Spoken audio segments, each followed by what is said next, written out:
The overall goal of the following experiment is to observe the effect of bubbles generated by vaporizing lipid-coated nanoemulsions acoustically on ultrasound-mediated ablation.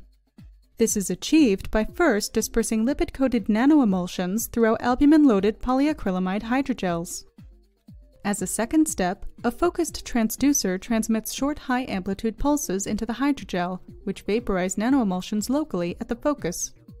Next, the resultant bubbles are driven continuously with ultrasound, and the acoustic energy radiated by the bubbles is rapidly absorbed by the hydrogel, which accelerates the rate of ultrasound-mediated heating.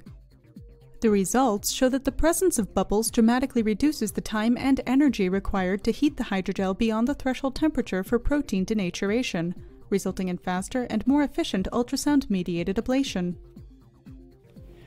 The size of the phase shift nanoemulsion is a critical determining factor in the pressure threshold for acoustic vaporization.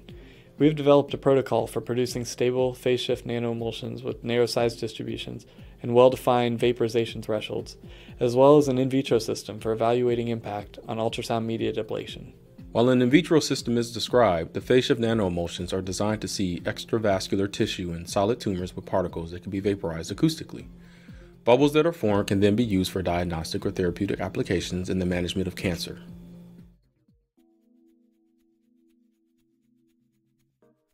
To begin the procedure for preparing a phase shift nanoemulsion, or PSNE, first mix the lipids together.